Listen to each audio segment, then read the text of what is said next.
Hello అండి, welcome back to our channel DSC journey at the rate. మనం ఈరోజు కొన్ని శతకాలు, ఆ శతక కర్తలు మరియు మకుటాల గురించి మాట్లాడుకుందాం. ఫస్ట్ వచ్చేసి మనకి నారాయణ శతకం. నారాయణ శతకాన్ని రాసింది ఎవరంటే పోతన. దీని యొక్క మకుటం వచ్చేసి నారాయణ అని ఉంటుంది. సెకండ్ వన్ చిత్త శతకం. శతకకర్త ఎవరంటే శ్రీపతి భాస్కర కవి. చిత్త శతకం యొక్క మకుటం ఎవరంటే ఏంటంటే చిత్తమా అని. భాస్కర శతకం శతకకర్త మారద వెంకయ్య గారు. ఇది దాపడాలి, మారద వెంకయ్య. మకుటం వచ్చేసి భాస్కర అని ఉంటుంది. దాశరథి శతకం. శతకకర్త వచ్చేసి కంచర్ల గోపన్న. మకుటం దాశరథి కరుణాపయోనిధి అని ఉంటుంది.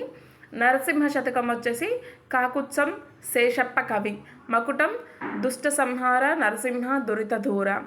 విశ్వకర్మ శతకం. శతకకర్త రామసింహ కవి. మకుటం విశ్వపాలనా ధర్మ శ్రీ విశ్వకర్మ. శ్రీ వెంకటేశ్వర శతకం. శతకకర్త వచ్చేసి మరింగంటి పురుషోత్తమాచార్యులు. మకుటం వెంకటేశ్వర అని ఉంటుంది. శ్రీ భాగవరాంజనేయ శతకం. శతకకర్త వెంకట్రావు పంతులు గారు.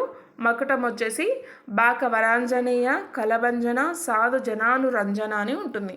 మనకేంటంటే పద్యం ఇచ్చి చివరన నారాయణ అని రావడం కానీ, ఆ పద్యం చివరి లైన్లో భాస్కర అని రావడం కానీ, లేదంటే దాశరథి కరుణాపయోనిధి అని ఉండడం కానీ, లేదంటే దుష్ట సంహార దురిత దూరాన్ని ఉండడం కానీ, అట్లాంటి ఒక పద్యంలో చివరి భాగాన అది ఉండే పద్యం ఇచ్చేసి మనకేమిస్తారంటే ఈ శతకకర్త ఎవరు, ఈ పద్యాన్ని రాసింది ఏ శతకం, రాసింది ఎవరు, లేదంటే ఏ శతకం నుంచి గ్రహించబడింది. ఫర్ ఎగ్జాంపుల్ మనకి ఒక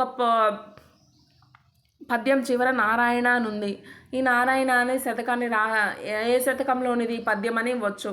నారాయణ శతకం. ఈ పద్యాన్ని రాసింది ఎవరు అనొచ్చు, పోతన. లేదంటే ఇంకో శతకంలో ఇంకొక పద్యం ఇచ్చి దుష్ట సంహార నరసింహ దురిత దూర అనేది లాస్ట్ లైన్లో ఉండొచ్చు. ఈ పద్యము ఏ శతకంలో ఉన్నదంటే నరసింహ శతకం అని అడగొచ్చు క్వశ్చన్. ఏ శతకంలో ఉందని అడగొచ్చు, లేదంటే ఈ పద్యాన్ని రాసిన కవి ఎవరు అని అడగొచ్చు. అప్పుడు మనకి దుష్ట సంహార దురిత దూర అనేది నరసింహ శతకంలో ఉన్నది. నరసింహ శతకం రాసింది కాకుత్సం శేషప్ప కవి గారు. కాబట్టి ఆన్సర్ ఈజీగా చెప్పగలుగుతాం.